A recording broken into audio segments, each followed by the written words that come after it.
네, 사랑 성도님들, 유다가 바벨론에 망하고 또 유다에 남겨진 사람들을 위해서 바벨론은 그다랴를 총독으로 세워 놓았습니다. 하지만 이스마엘에 의해서 그다랴 총독이 살해당하고 또 바벨론 군사들도 죽었습니다. 요하난이 인질로 끌려간 유다 사람들을 다 데리고 돌아왔지만 바벨론이 두려워서 보복이 두려웠던 것이죠. 그래서 그 남은 사람들을 데리고 애굽으로 도망할 계획을 가지고 있었습니다. 애굽은 유다에게 호의적이었습니다. 그래서 유다의 귀족들과 고관들, 이런 사람들이 애굽과 잘 지냈던 것입니다. 그런 정서 속에서 요하나는 사람들을 데리고 애굽으로 가고 싶어 했습니다. 요하나는 애굽으로 가는 것에 대해서 예레미야를 통해 하나님의 뜻을 물어봅니다. 그리고 하나님의 뜻은 유다 땅에 머무는 것이다 라는 단호한 답변을 듣게 되었습니다. 오늘 본문을 보면 이런 답을 듣고 난 후에 요하난이 하나님의 말씀을 그대로 예언한 예레미야의 진정성을 문제 삼았습니다. 2절 말씀입니다. 2절을 보면 호사야의 아들 아사랴와 가레야의 아들 요하난과 모든 오만한 자가 예레미야에게 말하기를 내가 거짓을 말하는도다. 우리 하나님 여호와께서 너희는 애굽에서 살려고 그리로 가지 말라고 너를 보내어 말하게 하지 아니하셨느니라. 이렇게 말합니다. 자, 이 장면을 보면 이들은 애초에 하나님의 뜻을 들을 생각이 없었다라는 것을 우리가 알 수 있습니다. 이들은 예레미야를 향해서 거짓말을 합니다. 예레미야는 애초에 유다를 배신한 것이고 바벨론으로 유다 사람들을 팔아넘긴 것이다. 예레미야를 이렇게 공격하고 있습니다. 그리고 이들은 결국 하나님의 경고를 들었음에도 자신의 뜻대로 애굽 땅으로 들어갑니다. 자, 여기에서 예레미야의 진정성을 우리가 살펴볼 수가 있는데요. 예레미야는 하나님의 뜻을 올바로 전했습니다. 그리고 애굽으로 가는 것은 망하는 길이다 라는 것을 분명히 알았습니다. 그럼에도 불구하고 그들을 끝까지 하나님의 길로 인도하기 위해서 저주의 길이라는 것을 뻔히 알면서도 그들과 함께 따라갔습니다. 그래서 유다 사람들과 예레미야는 애굽 땅 다바네스에 이르게 되었습니다. 그곳에서 하나님께서 다시 예레미야에게 말씀을 주십니다.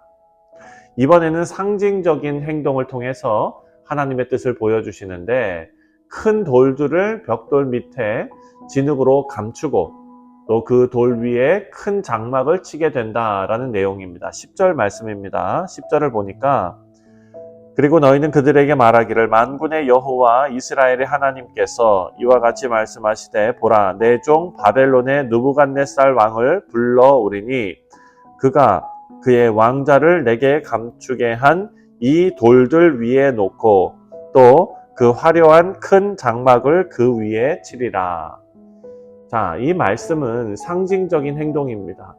돌들 위에 큰 장막을 세우는데 그 장막이 바로 하나님의 표현으로 내 종 바벨론 왕 느부갓네살이라는 것입니다.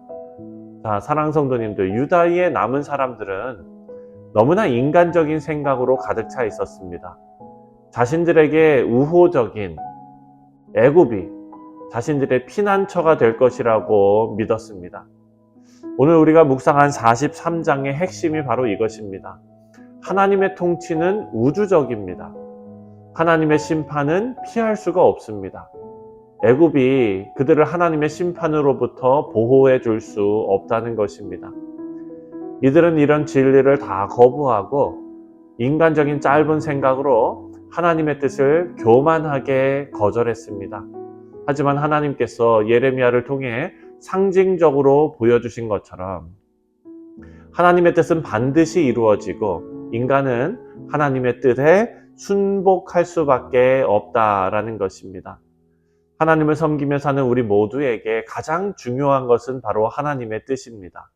그리고 하나님의 뜻은 성경의 원리를 통해서 우리에게 주어졌습니다.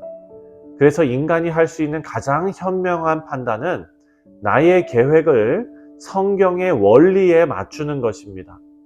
그것이 비록 우리가 쉽게 동의할 수 없는 것일지라도 순종해야 하는 것입니다. 애굽으로 피하는 것, 유다에 남은 사람들에게 쉽게 동의할 수 있는 그런 일이었습니다. 누구나 애굽으로 가면 우리를 잘 맞이해 줄 것이다 라는 확신이 있었습니다. 하지만 성경적인 원리는 아니었습니다. 마찬가지로 우리 인생에서 우리가 쉽게 동의할 수 있는 일은 그런 일들만 따라가다 보면 성경적인 원리에서 벗어날 수 있다라는 것을 우리가 깨닫게 됩니다. 여러분, 인간이 만들어 놓고 계획해 놓은 애굽의 다바네스와 같은 곳은 결코 우리의 피난처가 될 수가 없습니다. 우리 사랑하는 성도님들, 역사는 과거와 오늘을 이어주는 대화와 같습니다. 우리가 이스라엘과 또 유다의 역사를 보면서 우리의 삶을 돌아봐야 하는 이유가 바로 이것입니다.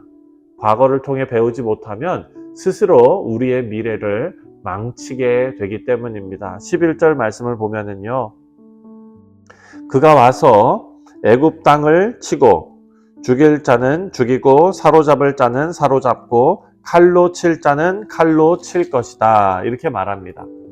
자, 하나님의 말씀은 바벨론 왕이 애굽을 쳐서 굴복시킬 것을 말합니다.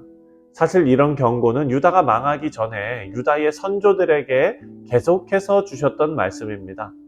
하지만 애굽으로 도망친 유다 사람들은요, 선조들을 그 하나님 앞에 불순종했던 그 모습, 그런 것들, 눈을 가리고 귀를 닫아버린 그런 모습들, 이런 것을 그대로 답습했습니다.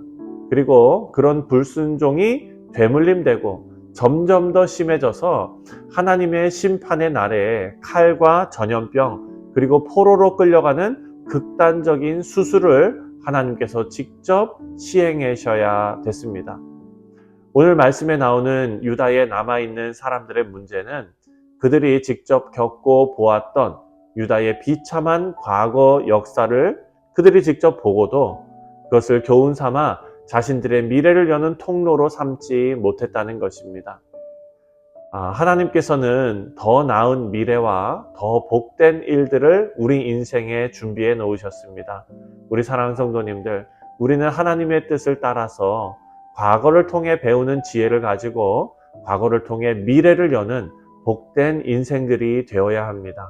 바라고 기도하기는 우리의 신앙의 연조가 깊어질수록 하나님께서 행하신 과거의 역사를 통해 우리가 마땅히 가야 할 미래를 활짝 여시는 우리 지혜로운 뉴욕 성실장로교회 모든 성도님들 되시기를 주님의 이름으로 축원드립니다. 기도하겠습니다.